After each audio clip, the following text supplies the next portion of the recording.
నమస్కారం. పొలిటికల్స్ ఛానల్కి స్వాగతం. ఏపీలో సొంతిల్లు లేని పేద ప్రజలకు కూటమి ప్రభుత్వం అదిరిపోయే శుభవార్తను చెప్పింది.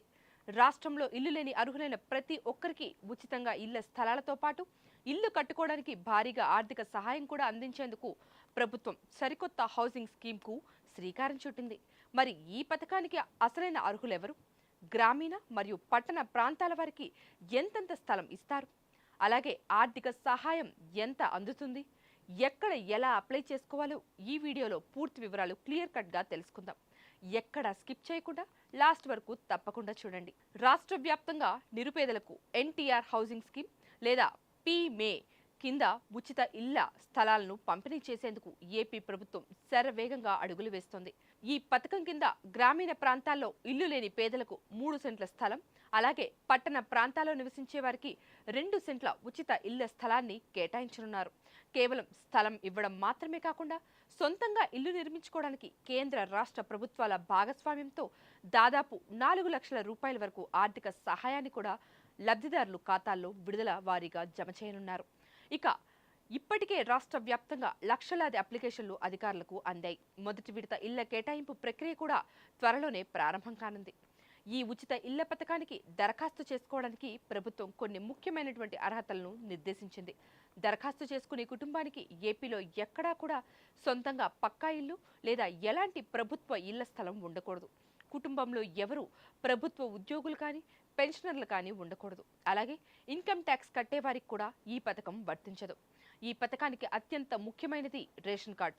రేషన్ కార్డులో ఉన్న వివరాల ఆధారంగానే లబ్ధిదారుల ఎంపిక కూడా జరుగుతుంది.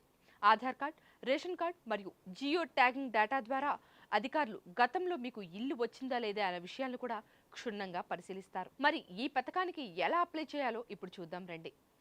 ప్రస్తుతం ఈ ఉచిత ఇళ్ల పథకానికి అప్లై చేసుకోవడానికి ప్రభుత్వం గ్రామ మరియు వార్డు సచివాలయాల ద్వారా ఆఫ్లైన్ దరఖాస్తులను స్వీకరిస్తోంది.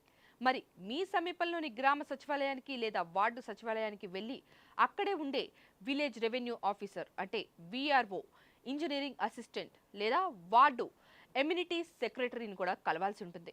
వారు మీకు అప్లికేషన్ ఫామ్ ఇస్తారు.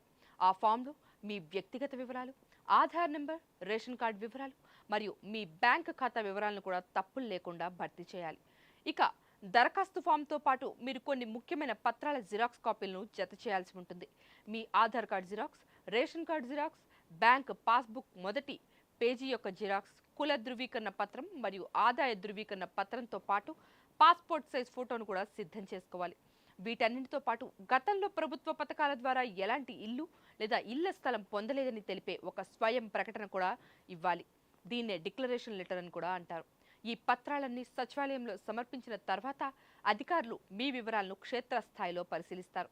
మీ అప్లికేషన్ అప్రూవ్ అయిన తర్వాత మీరు అఫీషియల్ ఏపీ హౌసింగ్ పోర్టల్లో మీ ఆధార్ నెంబర్ ద్వారా అప్లికేషన్ స్టేటస్ను ఎప్పటికప్పుడు ట్రాక్ చేసుకోవచ్చు.